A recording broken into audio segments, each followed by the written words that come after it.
ಪಕ್ಷದ ಸಭೆಯನ್ನು ಕರೆದಿದ್ದಾರೆ ಸಿಎಂ ಸಿದ್ದರಾಮಯ್ಯ. ಇದೇ ಡಿಸೆಂಬರ್ 9ರಂದು ಶಾಸಕರ ಸಭೆಗೆ ಡೇಟ್ ಫಿಕ್ಸ್ ಮಾಡಲಾಗಿದೆ. ಕುರ್ಚಿ ಬಿಕ್ಕಟ್ಟಿನ ವಿಚಾರದಲ್ಲಿ ವಿಪಕ್ಷಗಳನ್ನ ಎದುರಿಸಲು ಸಿದ್ಧತೆ ನಡೆಸಲಾಗ್ತಾ ಇದೆ. ಈಗ ಚಳಿಗಾಲದ ಅಧಿವೇಶನ ಇನ್ನೇನು ಕೆಲವೇ ದಿನಗಳಲ್ಲಿ ಶುರುವಾಗುತ್ತೆ. ಹಾಗಾಗಿ ಬೆಳಗಾವಿಯಲ್ಲಿ ಶಾಸಕಾಂಗ ಪಕ್ಷದ ಸಭೆಯನ್ನ ಕರೆದಿದ್ದಾರೆ ಸಿಎಂ ಸಿದ್ದರಾಮಯ್ಯ. ಇದೇ ಡಿಸೆಂಬರ್ 9 ಡೇಟ್ ಅನ್ನ ಫಿಕ್ಸ್ ಮಾಡಿದ್ದಾರೆ. ಜೊತೆಗೆ ಈ ವಿಪಕ್ಷಗಳನ್ನ ಯಾವ್ಯಾವ ವಿಚಾರದಲ್ಲಿ ಯಾವ ರೀತಿಯಾಗಿ ಎದುರಿಸಬೇಕು ಅನ್ನೋದರ ಬಗ್ಗೆ ಕೂಡ ಸಿದ್ಧತೆಯನ್ನ ಮಾಡಲಾಗ್ತಾ ಇದೆ. ಸಚಿವರು ಶಾಸಕರ ನಡುವೆ ಸಮನ್ವಯತೆ ಸಾಧಿಸಲು ಸಭೆಯನ್ನ ನೀಡಲಾಗಿದೆ. ಅಂದ್ರೆ ಕರೆದಿದ್ದಾರೆ.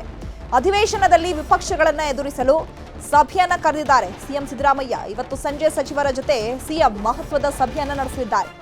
ಕುರ್ಚಿ ಬಿಕ್ಕಟ್ಟು, ಸರ್ಕಾರದ ವಿರುದ್ಧ ಅವಿಶ್ವಾಸ ಗೊತ್ತುವಳಿ, ವಿಪಕ್ಷಗಳ ಟೀಕೆ, ಸದನದೊಳಗೆ ಹಾಗೂ ಹೊರಗಿನ ಹೋರಾಟಕ್ಕೆ ಪ್ರತ್ಯುತ್ತರ ನೀಡಲು ಶಾಸಕರನ್ನ ಸಜ್ಜುಗೊಳಿಸಿ ಒಗ್ಗಟ್ಟು ಕಾಯ್ದುಕೊಳ್ಳಲು ಶಾಸಕಾಂಗ ಪಕ್ಷದ ಸಭೆಯನ್ನ ಕರೆದಿದ್ದಾರೆ ಸಿಎಂ ಸಿದ್ದರಾಮಯ್ಯ.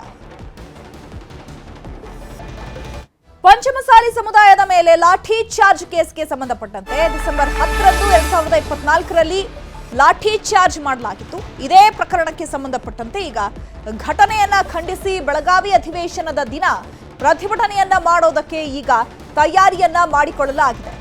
ಅಧಿವೇಶನದ ವೇಳೆ ದೌರ್ಜನ್ಯದ ದಿನ ಅಂತ ಹೇಳಿ ಪ್ರತಿಭಟನೆ ಮಾಡಬೇಕು ಅಂತ ಹೇಳಿ ಸಿದ್ಧತೆಗಳು ಆಗ್ತಾ ಇದೆ.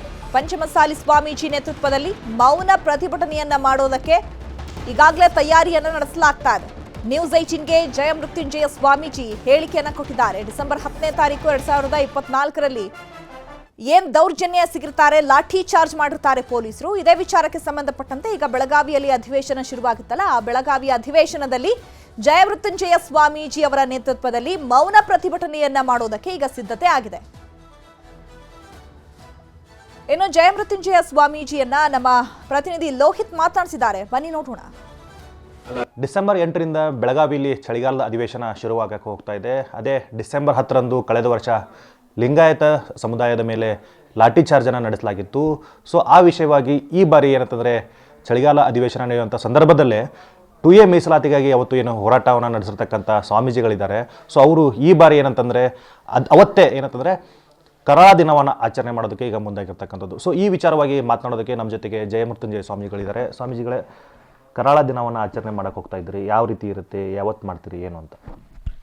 ಕರಾಳ ಅಂತ ಶಬ್ದ ಬಳಸೋದಕ್ಕಿಂತ ಲಿಂಗಾಯತರ ಮೇಲಿನ ದೌರ್ಜನ್ಯ ದಿನ ಅಂತೇಳಿ ಆ ಹೆಸರಿಟ್ಟು ಅವತ್ತು ಪಂಚಮಸಾಲಿಗಳ ಮೌನ ಪಥಸಂಚಲನ ಅಂತೇಳಿ ಎಡಗೈಗೆ ಕಪ್ಪು ಬಟ್ಟೆಯನ್ನು, ಮುಖಕ್ಕೆ ಬಾಯಿಗೆ ಕಪ್ಪು ಬಟ್ಟೆಯನ್ನು ಕಟ್ಟಿಕೊಂಡು ಬಲಗೈಯಲ್ಲಿ ಚೆನ್ನಮ್ಮನ ಮತ್ತು ಪಂಚಮಸಾಲಿ ಧ್ವಜನ ಇಟ್ಕೊಂಡು ಒಂದು ಮೌನ ಪಥಸಂಚಲನ ಬೆಳಗ್ಗೆ 10 ಗಂಟೆಗೆ ಗಾಂಧಿ ಭವನದಿಂದ ಜಿಲ್ಲಾಧಿಕಾರಿ ಯಾವ ಸ್ಥಳ ತೋರಿಸ್ತಾರೋ ಅಲ್ಲಿವರೆಗೂ ಮೌನ ಪಥಸಂಚಲನ ಮಾಡ್ತೀವಿ.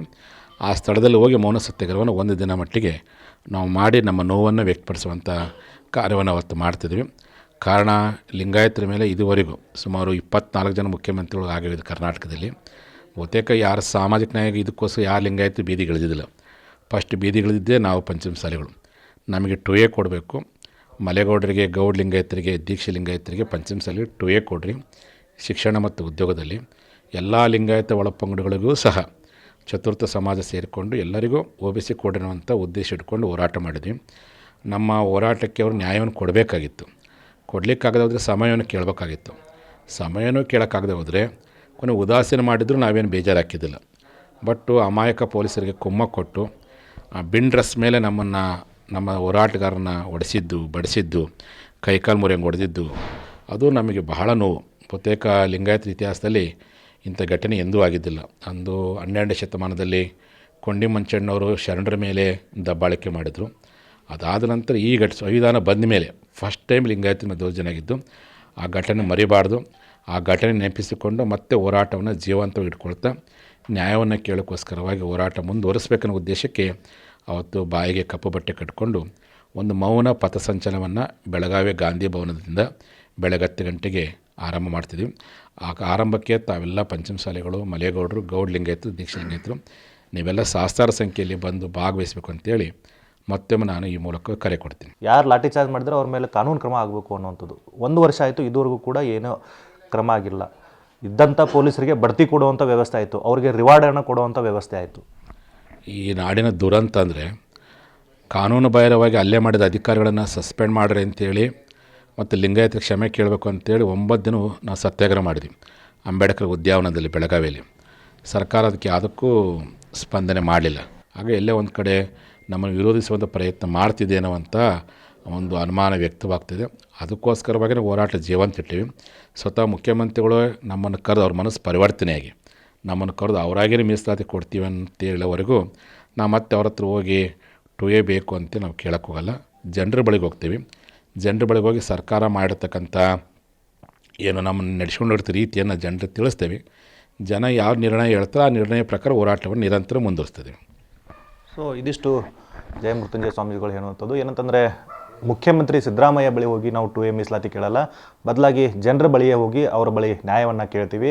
ಜೊತೆಗೇ ಅವತ್ತು ಏನಂತಂದರೆ ಮೌನ ಪ್ರತಿಭಟನೆಯನ್ನು ಮಾಡ್ತೀವಿ ಅನ್ನುವಂಥ ಮಾತನ್ನು ಹೇಳ್ತಾ ಇದ್ದಾರೆ. ಲೋಹಿತ್, ನ್ಯೂಸ್ 18 ಚಿಕ್ಕೋಡಿ.